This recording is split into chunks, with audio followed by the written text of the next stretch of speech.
we have the pleasure of having the company of Councillor Tanweer Khan, who is actually the ward councillor for Mayfield, who's popped in today to have a look at the impressive work that has been taking place here. So thank you very much for coming in to see us today, Councillor. I've got a few questions for you, if I may. First of all, what are your initial impressions having seen the coaching taking place and obviously the engagement of the young people here today? Thank you, Imdad. First of all, I'm glad that you guys contacted me and told me about this fantastic program, and it's been an honor to come and meet you and the rest of the team and the students here. I am actually very impressed. It's always good to see community organizations like yourself taking the lead and introducing kids, especially during summer holidays when they're sitting at home doing nothing. So it's been an eye-opener for me to see all the good work you're doing, and I must say my first impressions are very, very good, and long may you guys continue in this success. Hopefully we can unearth some potential superstars for the future. Fantastic. And you've come in today, you've seen it for yourself at first hand, all the impressive work that is taking place here as well. We've got a very good mixture of children from all different types of backgrounds, ethnicities, you name it, gender as well, and we've got them playing mixed together, all in harmony. This is really, really good example of how society is.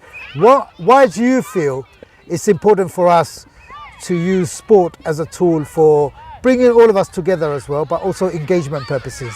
Yeah, I mean, so I love the Olympic spirit of it's not necessarily the winning, but it's also the taking part that counts.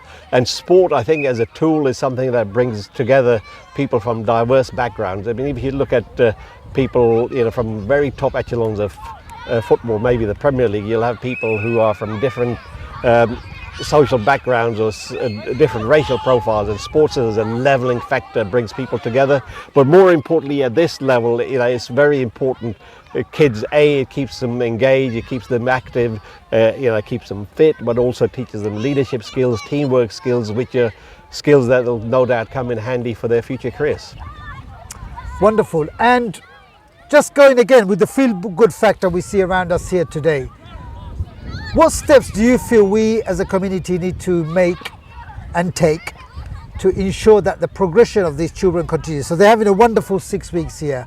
What happens after that? What happens later on in their careers? We see a lot of children from young minority backgrounds, ethnic communities, who will play sports to a certain extent, but then either the interest or the inclination, they lose all that. What do you feel we need to do to retain interest and to ensure that they take up those pathways? Yeah, I mean, so that's a very good question, something I've been thinking about for many, many years. Why don't we have many Asian footballers in the Premier League? And maybe it's been a cultural one, but most likely it's also been a lack of opportunities. And hopefully with programs like these, you guys can signpost these, nurture the talent, spot the future stars, them, signpost them to other places. So we're talking about kids playing cricket here, maybe move them on to Ilford Cricket Club, or introduce them to Essex where they have regular trials or whatever. But the other bit also is access to equipment, right? Some of these kids come from underprivileged background, and some sports are quite expensive. So it's also maybe getting the right funding in place for the right ethnic groups or community groups that are not being represented. So hopefully the council and the government can take the lead and put funding where it is. I know times are hard and we've got a cost of living crisis, but this is the future. And if we don't invest in children now, we don't know. We might miss the next Lionel Messi or Ronaldo, or cricket-wise, we might have the next Moeen here. So hopefully we can find some diamonds in amongst these young kids today.